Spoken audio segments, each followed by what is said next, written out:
Swamiji, could you please talk about what it means to be a Brahmachari? What is the life of a Brahmachari?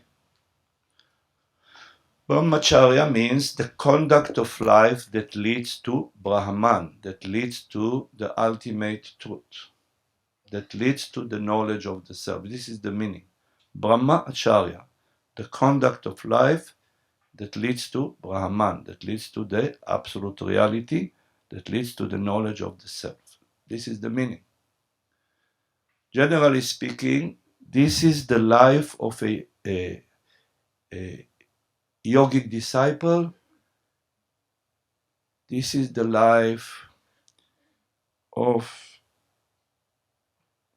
being the disciple of a yoga master and following the spiritual instructions of a yoga master, putting them into practice. The narrow meaning means celibacy, because during the period of Brahmacharya, the practitioner is a celibate. Due to the fact that a Brahmachari needs to generate a lot of ojas, a lot of spiritual energy or spiritual power, and that spiritual power needs to be stored in the brain. With that spiritual power, the practitioner can advance or can progress in the spiritual path. It's like the fuel that you use in order to progress in the spiritual path. So Brahmacharya, strictly speaking, means celibacy. It also means the control of all the senses.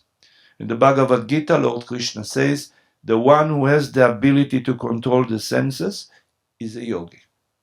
So the ability to control the five senses, the ability to control and to transmute the sexual energy, the ability to utilize ojas, which is stored in the brain for the spiritual practice.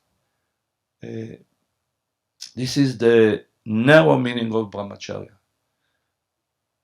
The vast meaning of Brahmacharya means to lead the life of a disciple. This is the meaning. And since time immemorial, yoga disciples lived with their master and followed the master's instructions, spiritual instructions, practiced. And during that time, they were called Brahmacharis. Brahmacharis means disciples, students. But celibacy and controlling of the senses was an important part of the practice during that period.